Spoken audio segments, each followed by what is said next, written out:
In the same breath, Acting Interior Cabinet Secretary Dr. Fred Matiang'i denies there are double standards in handling NASA and Jubilee demonstrators. Matiang'i also denies that he failed to protect university students in the wake of police brutality claims against police officers who stormed the University of Nairobi and used excessive force.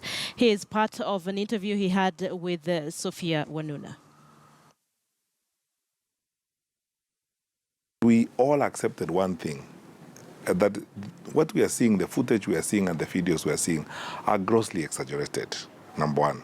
Number two, yes, and I would not like to deny that the police may have gained entry into the University of Nairobi. It wasn't unlawful because police can and were invited in the University of Nairobi. Then three, now to describe and analyze their entry and what happened at that point in time, I don't want to prejudice the actions of IPOA because they are taking statements from students and from the victims and leaders of the University of Nairobi. We all agreed that within the next 7 days, Mr. Macharia Njeru will be done with the investigation. He will have a report and he will make the report public. And we all agreed that we'll go the direction the report takes us. If it points to individual culpability on the part of some police officers, we will act according to the law, because we have a law that guides all of us. The police have got standing orders and ways in which they are supposed to act. I have to keep reminding us all the time on this issue that the difference between us and any other societies that do not have institutions is that we are blessed to have constitutional institutions in place. Our actions, our responses, and what we are supposed to do in circumstances such as those is very clearly outlined and provided for in the law. Yeah. As soon as we get the report from IPOA, we will act, and we will act firmly on the matter. At the moment, I don't want to engage in a wild goose chase, where I comment generally like every off-handed person is commenting on the issue without looking at the facts. Yeah. I pointed out, for example, that by and large, the videos we are seeing on social media is a gross exaggeration of what actually took place. But I'm not excusing what happened. Gross exaggeration. They're fake. They're not true. Some of the videos have been analyzed. They are not true. And I don't want to preempt what Mr. Njeru is going to talk about. Yeah. In fact, he has a much stronger team that analyzes such information than we do ourselves at the Ministry of Interior. Yeah. So I am also eagerly waiting for his report. However, and I will move on to other protests. Those that are being led and called by the National Super Alliance. And we have had the political class and some of their supporters come out to argue that the police in dealing with the protesters from NASA have exhibited a double standard, so that there's heavy-handedness that is witnessed when it comes to dispersing those kinds of crowds. And on the other side, for instance, when Jubilee supporters went to the Supreme Court to protest, they came up to the gates. They were violently shaking the gates. Even at the time, the CJ, in a statement, called out the Inspector General, saying that some of those matters are not being taken seriously. So do you see the danger in all of these events of the police being seen as partisan and the politicization of their work? I am not aware, and it is not true, that the police have treated one political group better than another one. It is not true that the police have used excessive force on supporters of one political group. The implementation and the responsibility the security sector has to keep law and order is blind to creed, to political affiliation, to status, to ethnic affiliation, and so on and so forth. How on earth, just tell me, if you are a police officer patrolling the streets of Nairobi, how will you tell a supporter of Jubilee from a supporter of NASA if people are throwing stones and breaking windscreens across the road? How do they look like? What's the difference between the two of them? Let me tell you, let me complete this. Yeah. I'm seated here and speaking on this matter with a measure of, but let me be frank with you. I'm honestly sick and tired of this pettiness. Before the elections on 8th of August, we were told how we were going to deploy the army, in certain parts of the country on the elections. One morning I woke up and I was told about how we have deployed 42 police officers at IBC. I asked the CEO of the IEBC to publish the list of staffers at IBC. Those who are making those claims did not pick out the police officers from that list.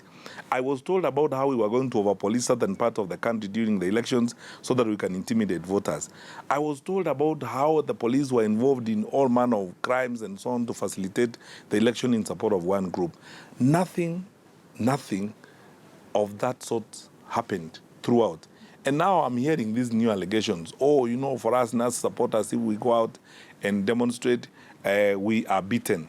And if Jubilee supporters go out and demonstrate, they are escorted and hugged and welcomed.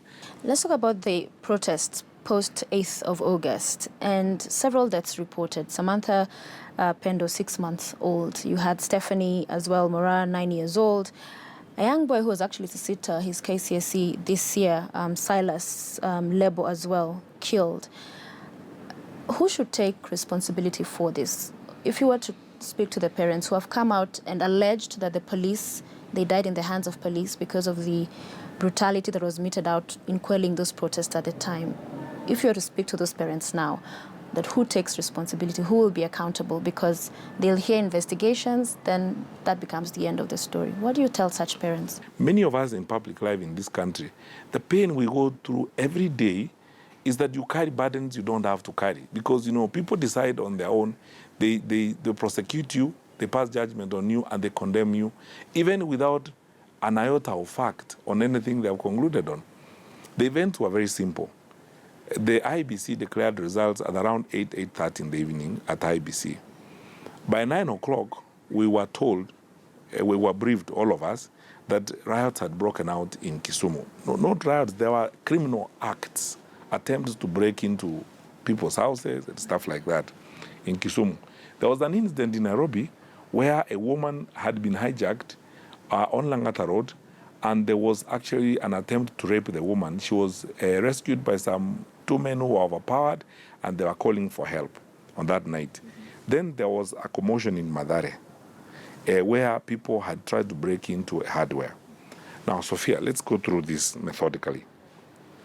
This is the law. Peaceful demonstrations are guaranteed and allowed by the Constitution. It is every Kenyan's right to demonstrate peacefully. If you don't like anybody around, you are free to demonstrate peacefully. But the law is very clear, between 6 a.m. and 6 p.m., number one. So if you are actually demonstrating outside 6 p.m., that is not a peaceful demonstration. I didn't write the law. The police did not write the law. It is very clear. Secondly, peacefully demonstrating, walking down the street, even if it's at night and past 6 o'clock in the evening, it's okay. 25 kiosks were burnt in Kisumu. The police rescued a family where the mother was actually, a gang was trying to rape a woman in a house.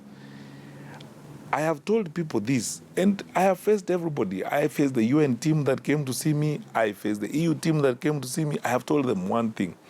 I can account for each of the 8 people who were killed. I can account for each one of them. I want someone who's saying the other 18 or 100 to account for their number. Because what I was given, just a minute, what I was given by the police indicates that these people are engaged in criminal activities.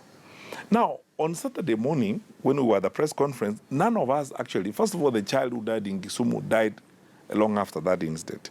The child who died in Mathare was shot dead on that Saturday morning. None of us knew that a child had died, number one. Number two, when we got to know about it, the circumstances were totally unclear to us. We had 3 versions of the story about how the child had died in Mathare. We had a version of the story that we were told by Red Cross, there was one we were told by our police, and there was one that we were given by onlookers, passers-by, people who were around. It is me who invited IPOA. It's not them on their own volition. It is me who actually picked up the phone, called Machari and Cheru of IPOA. At my own invitation, I told him, we can't live with this. Get into this matter and let us know what exactly happened. Because the police are telling me one story, the Red Cross team that arrived there are telling me one story, and the members of the public are telling me a third story. I am not a seer, so I'm not able to know what I'm being told. And I told the Inspector General of Police when we had a meeting with him, I told him, brother, this one we have to get to the bottom of it. Even the case of the child in Kisumu, the stories are 2. The police tell you their version, and the members of the public tell you another version of the story. For any Minister of Interior, what do? You go to the oversight authority, because it's the independent body, because the police at this case are accused. We cannot trust the version of the members of the public. You tell IPOA, get us the facts.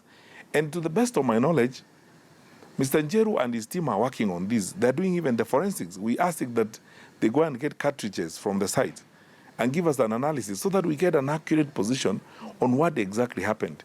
But long before we get to the conclusion, and you know, by the way, these are not things, especially when we are doing now forensics, it's not something you can do in a week. It takes a bit of time. We have to go and look for the guns of all the police officers who are on the beat in that place, analyze all of them, get the cartridges, find out where they came from, and so on and so forth.